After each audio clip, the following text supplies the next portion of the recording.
हमारे channel Hollywood cinema को subscribe करें और बेल आइकन दबाएं नए वीडियो की नोटिफिकेशन पाने के लिए। दोस्तों नमस्कार, आजकल मैं बात कर रहा हूँ रिचर सीजन 1 वेब सीरीज के बारे में और मैं आज एक्सप्लेन करने वाला हूँ एपिसोड 4 को। एपिसोड 4 की शुरुआत में हम देखते हैं रिचर उन दोनों किलर को मारकर उनकी डेड बॉडी को उन्हीं की गाड़ी के डिग्गी में डालने जाता है, लेकिन जैसे ही वो डिग्गी को खोलता है तो देखता है डिग्गी के अंदर स्पाइवी की डेड बॉडी पहले से पड़ी होती है, लेकिन रिचर फिर भी किसी तरह उन दोनों डेड बॉडी को उस डिग्गी में फिट करता है। और तभी रिचर को फिनले का कॉल आता है। फिनले उससे पूछता है कि स्पाइवी के बारे में कुछ पता चला क्या, तो रिचर बोलता है नहीं, और वही फिनले रिचर को बताता है कि पाउल अपनी वाइफ से झूठ बोल रहा था क्योंकि उसको बैंक की जॉब छोड़े 1 साल का समय हो गया था और मुझे लगता है अब पाउल के बारे में हमें ज्यादा जानकारी नहीं मिल पाएगी। और साथ ही फिनले रिचर को बताता है कि उसके भाई जॉय की रेंटर कार शहर से कुछ दूर जली हुई कंडीशन में मिली है।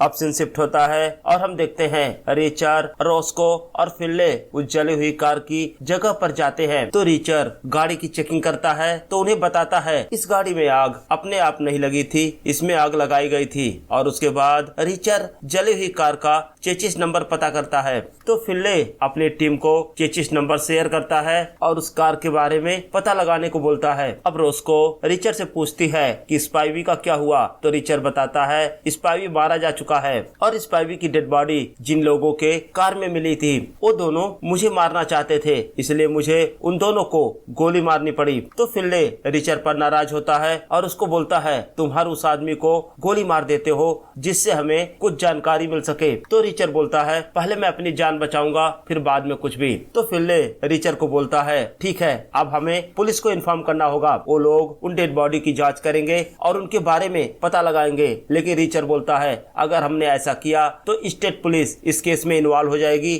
और बाद में प्रॉब्लम होगा, इसीलिए हमें ही उन डेड बॉडीज को ठिकाने लगाना होगा। तो रिचर और रॉस्को उन दोनों की डेड बॉडी को ठिकाने लगाने जाते हैं। उसके बाद वो दोनों एक होटल में जाते हैं और एक कमरा बुक करते हैं। और जब रिचर होटल में होता है तो उसके पास मॉली बेथ का कॉल आता है। तो मॉली बेथ रिचर को बताती है जब वो जॉय की फाइलें चेक कर रही थी तो उसको कई सारी ऐसे फाइलें मिली हैं जो रिचर को इन्वेस्टिगेशन में हेल्प कर सकती हैं। तो मॉली बताती है कल मैं इन सब की एक कॉपी बनाकर तुमसे मिलती हूँ। तो रिचर बोलता है तुम एयरपोर्ट की जगह पर रेलवे स्टेशन पर मिलना, वो जगह सेफ होगी। अब अगले दिन सुबह रॉस्को और रिचर पीट के घर जाते हैं उसकी वाइफ से मिलने के लिए, लेकिन जब वहाँ पहुँचते हैं तो देखते हैं वहाँ पीट की माँ और उसके फादर रहते हैं। तो पीट की माँ रिचर से पूछती है क्या बात है, कुछ हुआ है क्या? तो रिचर बोलता है पिट जहाँ काम करता है उस कंपनी में एक रॉबरी हुई है, हालांकि पिट का उस रॉबरी से कुछ लेना देना नहीं है, लेकिन हमें पिट से कुछ सवाल पूछने हैं। हम देखते हैं रिचर उनसे पिट की मौत के बारे में छुपाता है। तो पिट की माँ एक एड्रेस लिख कर देती है और बताती है पिट अपनी वाइफ के साथ वहाँ रहता है। अब हम देखते हैं जब रिचर और रॉस्को उस घर से बाहर आते हैं तो रॉस्को रिचर से पूछती है कि तुमने पिट के माँ बाप से झूठ क्यों बोला? तो रिचर बोलता है मैं उन्हें सच नहीं बताना चाहता क्योंकि वो सच सुनकर दुखी हो जाते। अब सीन शिफ्ट होता है और हम देखते हैं फिनले चीफ से मिलने जाता है। तो चीफ फिनले से बोलता है मैंने सुना तुम क्लाइनर से मिलने गए थे और तुमने क्लाइनर से बदतमीजी भी की। तो फिनले बोलता है मैं तो बस पूछताछ कर रहा था। अब चीफ फिनले पर नाराज होता है और उसको बोलता है आइंदा तुम बिना मुझसे पूछे इस केस पर कोई भी एक्शन नहीं लोगे और दोबारा ना तो तुम क्लाइनर से मिलोगे और ना ही उनकी किसी फैमिली से। तुम्हें पता होना चाहिए इस शहर पर क्लाइनर फैमिली का बहुत सारा एहसान है, उन्होंने यहाँ के लोगों के लिए बहुत सारा काम किया है। अभी फिनले चीफ से बात ही कर रहा था तभी उसके पास स्टीवेंसन आता है और बोलता है आपके फादर का कॉल है। अब फिनले कॉल को पिक करता है तो हम देखते हैं वो कॉल उसके फ्रेंड पिकार्ड का था। तो पिकार्ड फिनले से कोड भाषा में बात करता है और उसे मिलने के लिए बुलाता है। और वही दूसरी तरफ हम पिकार्ड को देखते हैं जो पाउल की फैमिली के साथ था। वो पाउल की वाइफ से बोलता है मुझे थोड़ी देर के लिए बाहर जाना पड़ेगा, लेकिन तुम अपना ख्याल रखना। और साथ ही पिकार्ड पाउल की वाइफ को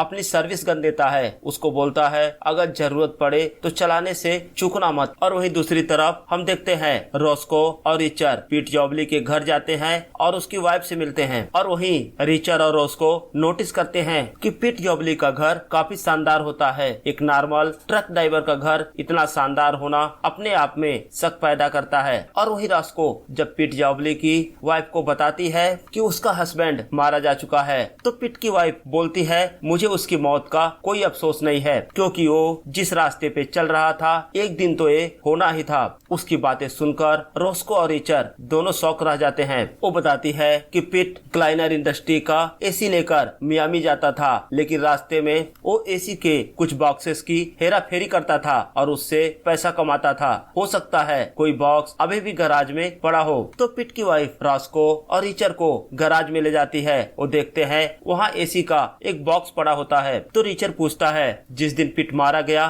क्या तुम्हें पता है वो किससे मिलने गया था? तो पिट की वाइफ बताती है वो मुझे अपने काम के बारे में कुछ भी नहीं बताता था। रात में कभी भी कॉल आती थी वो चला जाता था और कई दिनों तक वापस घर नहीं आता था। और जब मैं उसके काम के बारे में उससे पूछती थी तो मुझसे लड़ाई करता था और यही वजह है उसके गायब होने के बाद। तो उसके गायब होने की शिकायत पुलिस वालों से नहीं की। जब रिचर्ड और रॉस्को एसी का बॉक्स खोलते हैं तो देखते हैं बॉक्स खाली होता है और तभी रिचर्ड के पास फिनले का कॉल आता है। फिनले रिचर्ड को बोलता है एक एड्रेस पर जाने के लिए जहाँ वो पिकार्ड से मिलेगा। तो रिचर्ड और रॉस्को वहाँ से निकलते हैं और जब वो रास्ते में होते हैं तो रॉस्को रिचर्ड से बोलती है कि कोई बंदा सिर्फ एसी की हेरा फेरी करके इतनी बड़ी प्रॉपर्टी कैसे बना सकता है? तो रिचर्ड बोलता है वो एसी की हेरा फेरी नहीं करता था। एक्चुअली क्लाइनर इंडस्ट्री से उन खाली डब्बों में नकली नोट भेजे जाते थे और पिट जॉबली उन्हीं नकली नोटों में से कुछ नोटों की हेरा फेरी करता रहा होगा, जिससे उसने इतनी बड़ी प्रॉपर्टी बनाई। अब सीन शिफ्ट होता है और हम देखते हैं वो दोनों पिकार्ड से मिलते हैं। तो रिचर्ड पिकार्ड से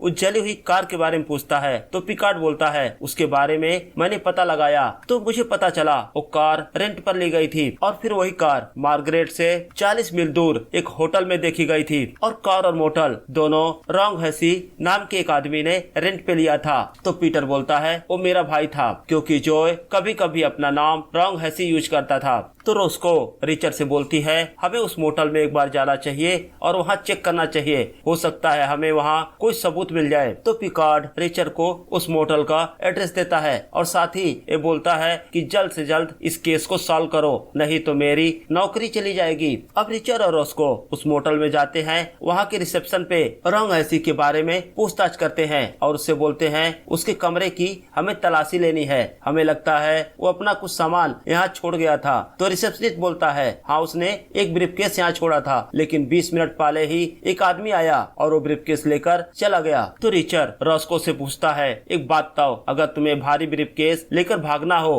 तो क्या करोगी? तो रॉस्को बोलती है पहले मैं फालतू के सामान निकाल कर फेंक दूंगी। तो रिचर्ड मोटल के बाहर का डस्टबिन चेक करता है तो उसे वहाँ उसके भाई जॉय का सूट मिलता है और जब रिचर्ड उसका सूट चेक करता है तो सूट के अंदर एक उसे पर्ची मिलती है। तो रिचर्ड देखता है उस पर्ची पर कुछ लिखा होता है जिसकी लास्ट लाइन होती है पीट जॉबली का गराज और क्लाइनर की फाइल। अभी रिचर्ड कुछ पढ़ पाता तभी उस पर कुछ लोग गोलियां चलाने लगते हैं। तो रिचर्ड रोस्को को दूसरी तरफ भेजता है और खुद उन पर गोलियां चलाते हुए आगे बढ़ता है। अब रिचर्ड भागने लगता है और वो दोनों किलर कार से उसका पीछा करते हैं और वो दोनों रिचर्ड का पीछा करते हुए एक गोडाउन में पहुंचते हैं। रिचर्ड एक को शूट कर देता है और वो मारा जाता है, लेकिन तभी रिचर्ड की गोलियां खत्म हो जाती हैं। अब रिचर्ड भागता है, लेकिन दूसरा गुंडा अब रिचर्ड को शूट करने वाला था, लेकिन तभी वहाँ रोस्को आ जाती है और रोस्को अपनी बंदूक से उस गुंडे का सर उड़ा देती है। और जैसे ही रोस्को रिचर्ड के पास पहुँचती है उसे जोरदार थप्पड़ मारती है,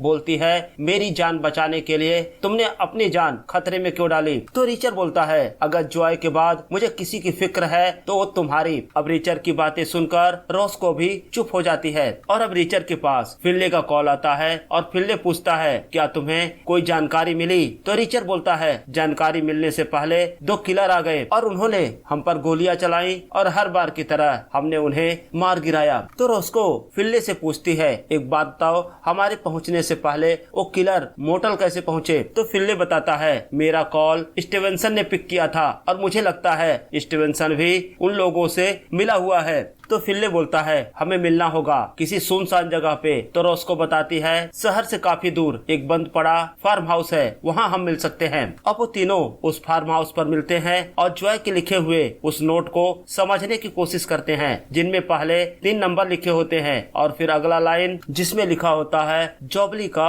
गराज। तो रिचर्ड बोलता है जॉबली के गराज में हमें कुछ भी नहीं मिला। और आखिरी लाइन लिखी होती है ग्रे क्लाइनर फाइल। और वही रॉस्को ग्रे के बारे में बताती है। ग्रे भी एक पुलिस वाला था जो कि रॉस्को के फादर का फ्रेंड था। रॉस्को के फादर के मौत के बाद ग्रे ने रॉस्को का पालन पोषण किया और उसको पुलिस वाला बनाया। तो रॉस्को बोलती है ग्रे की मौत के बाद मुझे वहाँ कोई फाइल नहीं मिली थी जिस पर क्लाइनर का नाम लिखा हो। जब वो लोग उन नंबर्स पे कॉल करते हैं तो उन्हें पता चलता है वो नंबर किसी न किसी तरीके से इकोनॉमिक डिपार्टमेंट से जुड़ा हुआ था। और सबसे आश्चर्य की बात ये थी वो तीनों लोग अभी यूरोप में एक कॉन्फ्रेंस में गए हुए हैं और वो तीनों 3 दिन बाद लौटेंगे। अब वो तीनों आपस में बात करते हैं कि किसकी हेल्प ली जाए इन नंबर के बारे में पता करने के लिए। तो रिचर्ड बोलता है उसकी एक फ्रेंड है जिसका नाम नीली है, वो इस केस में उनकी मदद कर सकती है। तो रिचर्ड नीली को कॉल करता है और उन नंबर की डिटेल उसे देता है और साथ ही रिचर्ड नीली को बताता है कि उसका भाई जॉय इस केस में शामिल था